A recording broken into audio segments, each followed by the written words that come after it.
Hello, and welcome to All About Animals Radio and Animal Advocate Alliance. I am your host, Billie, Groom.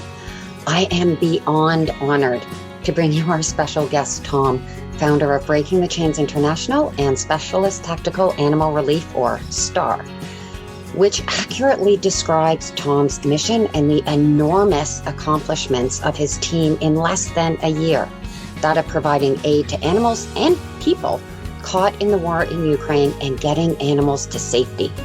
What I love about Tom is how he employs his tactical skills. He is ex-British military, combined with his strategic planning skills to overcome challenges and barriers, to stay focused on the mission. This is truly my kind of person. So I am super excited for this chat. Welcome, Tom. Oh, thank you. It's an absolute pleasure. Thank you very much for having me. Oh, yeah, it's great. So I'm going to start right at the beginning. How did this just start? Were you just brushing your teeth one morning and decided, wow, I'm going to call up my friend Steve and see what he's got going on, and maybe we'll just hop into the midst of the war zone? Or how did that all happen? No, so I was actually, obviously I was studying Ukraine, obviously, and what was going on for the weeks before the invasion and stuff. And I was actually already out at Steve's. So Okay. me and were already together at his. And obviously when the Russians invaded, I actually looked at Steve and said, look, man, do you fancy going camping for a couple of weeks? And then obviously I knew where I was going and what I was doing. And yeah, so basically the long journey up to Ukraine. And then we finally got near there and he was like, we ain't going camping in the mountains, are we? I was like, no. Nice one. Nice tactical strategy. Kind of, roped him into it a little bit. So that was quite funny. That's awesome. So your first mission was when? What day? So I think it was around about about 6 days after the invasion started. Holy smokes. Yeah, so around about 6 days. So I spent the first, obviously, when Russia invaded, because you can't just go running into something like that. Obviously, you need to see how the war's going to progress and then try and obviously identify the tactics that the Russians are going to be using, their advance lines, where they were going to be going and what they're going to be doing, and try and preempt it so that obviously we could get in there and basically be as effective as possible without running into something like silly, basically. So yeah, so I studied it for about a week, and then obviously came up with my assumptions and my assessments, and then we went from there. So to people, listener in the listener world there, he's got a great YouTube channel and lots of videos on there that are really, they're right in their action. Like, these people are going right in there, delivering food, delivering aid, getting animals out. So lots of dogs and cats, but you also have some parrots thrown in there. And what I was just blown away by was the lion and the pride of lions. Yes, there was 9 lions that we worked with 2 other great individuals and great organizations on. So it wasn't just breaking chains. It was obviously a team effort. Now, in order to do something like that, you've got to have obviously people that know about those animals, because yeah, I've got a military background. I know dogs, I know cats, stuff like that, but lions is a completely different ballgame. So obviously, so a gentleman called Lionel from South Africa is huge, like, lion advocate. He specializes in obviously like conservation of lions and stuff like that. He actually reached out to me. He coordinated the whole thing. So obviously you need paperwork and all that sort of stuff. He did that side of life and obviously joined us on the move of the lions and offered his advice and expertise and stuff, knowledge of lions, while my guys obviously did like the manual handling. And then I managed to get a vet in from Worldwide Vets called Gemma, absolutely incredible lady. She came along with us and she dealt with the sedation. So yeah, so it wasn't just a breaking the chains thing. It was a team effort, three organizations working together to save some incredibly beautiful and precious animals. That's great. Collaboration is key. That is so great. I know that picture. People, you got to go see this picture of them carrying this. That's a lioness, I guess. You guys look like Pez dispenser little people. You look like little bobbleheads. This lion is massive, absolutely enormous. And they're carrying this lion out on a stretcher. It's just, and like you said, team effort. I mean, you need the veterinarians and the people that know about those animals, and then you bring in your skills. It's such a phenomenal collaboration of skilled and heartfelt people. It's amazing. the other one was the chickens, getting those chickens. I had to say I was laughing. You guys were trying to run around getting these chickens. And what a beautiful thing to do. I mean, they're species that deserve to find their way to safety as well, right? Yeah, 100%. So we had the so when we was doing it, we obviously it was a really bad area. It had just been liberated. It was just destruction everywhere. So we Yes, there went was. and we actually I think on that day as well, I ended up crawling into a blown up building underneath to get 4 pups out that were obviously trapped underneath the rubble and stuff. So yeah, I saw that. it was quite it was an interesting day. And then we came across these 3 chickens, and there was like UXOs everywhere and stuff. And I just looked at the lads and I was just like, yeah, we can't leave these. And so we had a fun time trying to get them, but it was just one of them like ridiculous moments that you just never thought you'd be doing. And that's why and because there was a lot of humor obviously with me and the lads when I was doing it. I know people might sit there and think, oh, humor in a war zone, seeing stuff like that. You gotta have it. It was awesome. It was good. Yeah, you've got to have it, because at the end of the day, it's what drives you. And if you don't have it, then mentally you'll just crumble in a matter of days. So you've got to maintain that humor. And yeah, we actually had it brought a smile to our eyes. And then when it came to the video, I said to my guy who edits our videos and stuff, I said, mate, I was like, this was hilarious. This needs to show obviously what it was. And then yeah, he did a cracking job. And the thing is we've got so many great followers, supporters, passionate animal lovers that just constantly see the devastation and destruction. So we wanted to give them something that made them smile and made them laugh, and they really enjoyed it. So the video did its bit, which was yeah, it was great. And there's tons of devastation, but like you said, I think it's that ability to just keep focused on the mission, and you can do what you can do. There's other people that have different skills, other people that are, dealing with the war itself. So you just go in there and do what you do. And it's so great because you can just see it evolve in these videos. So it's so great that you have those. Back to the puppies. Yeah, wow. They were like just born little guys. And this dog, you can see, I know people listening to this can't, but there's a little, well, not little, he's medium-sized dog that I scooped off the streets of Mexico right behind me here. And he was watching the videos with me. And when the dogs were barking, didn't faze him because, I'm on with clients all the time and dogs are barking and things like that.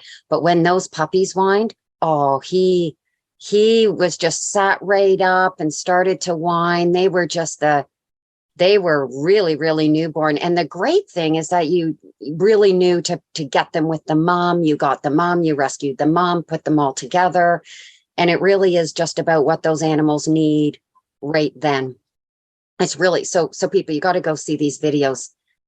Jumping ahead, you had a little bit of an issue. There was a law changed where you couldn't take the animals. I guess you were taking them out of Ukraine to other countries, and then you weren't able to do that. Yeah. So at the start of the war, a lot of laws were relaxed. We never actually took. So basically, other organisations and stuff like we went and rescued animals for and stuff. Obviously, they took them out of the country. But when the laws obviously tightened up and no one could legally take animals out of the country anymore, that was when I was like, right, we need to do something about this. We need to put something in place. So yeah, we then started building our own shelter inside of Ukraine. Okay, and that's in a fairly safe. Is there a safe area? Because some of those videos, there's bombing going all around you. Honestly, I would be hopping in your backpack and probably shitting my pants. Seriously, there's bombings and it's just destruction. But where that shelter is yeah. So the majority.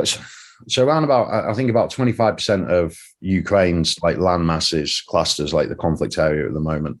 So you've got 75% that's obviously free. Now there is a threat of obviously drone strikes, rocket attacks, missile attacks all over the country. But we had a look at an area, and obviously I deemed it appropriate, safe enough, obviously to build a shelter there, but also Ukraine's huge, so we needed a distance that the ground team didn't have to drive from one border all the way to the conflict area, because that's 20 hours just to get there and then 20 hours to get back. So we're about 6 hours inland, but we're in it's a relatively safe area.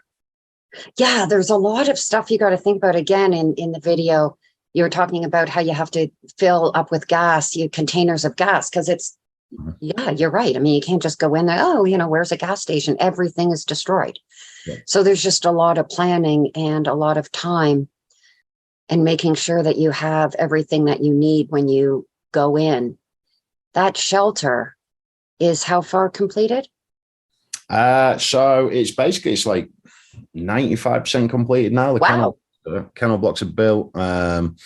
It's obviously the electric and the heating and stuff's going in, not like that much makes much difference at the moment because there's no power in Ukraine. So like the power's sporadic, but it's the heated kennels obviously for the winter. But then also it allows that the front basically can come off to allow it to then be like breezy and stuff in the summer. So yeah, I put a lot of thought into it because I didn't want to just, because these animals legally to be able to move, they need to be with us for at least 4 months. From the point of getting them from the conflict areas to getting them to shelter, you're looking at 4 months, like to be able to legally get them done with the vaccinations, the titer testing, and the titer test quarantine, because everything needs to be done legally. Because if we don't do it legally, then European countries will just go, right, stop. They'll just ban like the UK, and then we're in big trouble. So it's about doing it legally, but then also making sure they're comfortable in every possible climate. And I said to my guys and stuff like that, I said, look, we need to be able to shelter here, but we don't just want to like go at it half-assed. We want to build something that can stand, obviously, as like an example to like the remainder of Ukraine, stuff like that, when obviously the war finishes. So yeah, and like my example was I want it to be like Mr. Miyagi's back garden. So it's just, no, it's beautiful. The animals love it. That's so nice. And you've got a vet clinic in there? Yeah, we do. Yeah, we've got a vet clinic in there. We've got a permanent Ukrainian veterinarian and veterinary nurse. So yeah, no, it's really good. Yeah. How big is your team? All depends. It fluctuates. I say fluctuates. It depends. Obviously, any given moment in Ukraine, depending on what we're doing, will depend on obviously numbers and stuff. But currently around about 22, 23 people. Way to go. That's nice. And some of them are, there's a lot of people helping you that are not in Ukraine. And this is. Yeah, 100%. I mean, we've got team members that work obviously remotely and stuff because there's a lot of admin to do. We've got shelter staff, Ukrainian shelter staff, obviously, who look after the animals every day. Ukrainian vet tech. We've got obviously Western like kennel staff and like trainers who obviously help rehabilitate the animals and stuff. Then we've got the ground team. We've got people obviously who deal with admin and logistics outside of Ukraine. Yeah, we've got a great team of people. That is phenomenal. Good for you. And remember, people, this is all, like 8-9 months or something. This is amazing. So you adopt out these dogs and cats, do you? Do you find, and they get adopted and off they go? Yeah, we do. Yeah. So obviously, there's some legal parameters and stuff that we need to get around with certain countries and stuff like that. But yeah, we adopt the animals out across Europe. We've had some animals go to the US. We had like 30 go to the US the other week. We find them the best homes we possibly can, i.e. the best homes for the animals, and then we do what we can to get them there. So funding helps with that, donations. And hey, you've got a really cool sponsor program so people can go in there and pick an animal and sponsor that animal. Yeah. I mean, that's great. Yeah, funding's vital. It's absolutely paramount. And as I always say to people, like we might be on the ground doing stuff and people like to brand around and throw like certain words around like heroes and stuff like that, but that's not the case. We do what we do because we love it. And if we didn't get the support that we got, like we wouldn't be able to do it. We're merely the instrument of people's goodwill. And you have the skills. Like you have different skills that other people don't have. Yeah, we do. But like to us that's normal. It comes like naturally to us because we've done it. Like the ground team, that's what we've done all our lives, like in the military. Yeah. So and then combining that loving animals, we're a perfect fit for what we do. So it is. You are. It's amazing. It really is great. What is a lot of how people can help you and different skills, but you've covered it a fair bit. Can people just sign up? It seems like they can go to your website if they're interested in actually helping at the shelter or donating or sponsoring or maybe helping on the techie side behind the scenes. Yeah, everything. So everything's up on the website. People want to volunteer in Ukraine. Obviously, we've got certain requirements that obviously volunteers need to meet, that people need to meet in order to come and volunteer at the shelter. Every person who comes, to be a ground team member, you basically got to be handpicked by myself and one of my other team members. So that's not something that people can just apply. For sure. Absolutely. You need to be selected and like handpicked by us, because we need to. It's a completely different realm to anything else. Then to be a shelter volunteer, yeah, same detail. There's certain requirements that's required, just purely because of, like, at the moment, for instance, the shelter's operating on 2 to 4 hours power a day. So there's no phone signals, no water, there's no heating, there's no lighting. It gets to like -10. So they've got to, like, obviously these individuals got to be robust, but then also they've got to have the mental strength to be able to witness the animals that the ground team brings back in, because that's emotionally, like, impacting on anybody, really. So it's getting the right fit, but anybody can apply. Just jump over to the website, drop us an email. Same detail if you want to, like, help out virtually, or you want to do some sort of fundraiser or anything like that, then yeah, just on the website, fire us an email, and then we can talk you through whatever you want to do and try and assist and help you in whatever way we can. That's great. And all those links are in the show notes. And people, I really suggest just going to the different website. Oh, and there's really cool swag. You can buy swag. They've got really cool gear going on, and you can buy that, and then you can wear it around and advertise. So do that too. But mostly, I just really am so honored to be able to meet you and talk to you, because you're just doing great things. And that's what it's really all about: taking what you have, what you can do, collaborating with other people that have different skills, and making a difference. So Tom, thank you so much for sharing you and your time and what you're all about. Really appreciate it. No, it's an absolute pleasure. Thank you. Can I just say one thing? You can say everything you want to say. So basically, like, Ukraine's in absolute disarray at the moment, and not just animals, but obviously also the people. So although I'm here obviously talking about my organization and breaking change, there are many great organizations working inside of Ukraine, both people obviously, like, who are Ukrainian, and others from around the world. So I'm not here just basically going support breaking change. I mean, that'd be brilliant, but obviously if you can support any organization working in Ukraine to help the animals, an animal's an animal. It doesn't matter who rescues them. Just throw out support where you can and however you can, and as much as you can, because it's the animals at the end of the day that need the help. It doesn't matter who they get it from.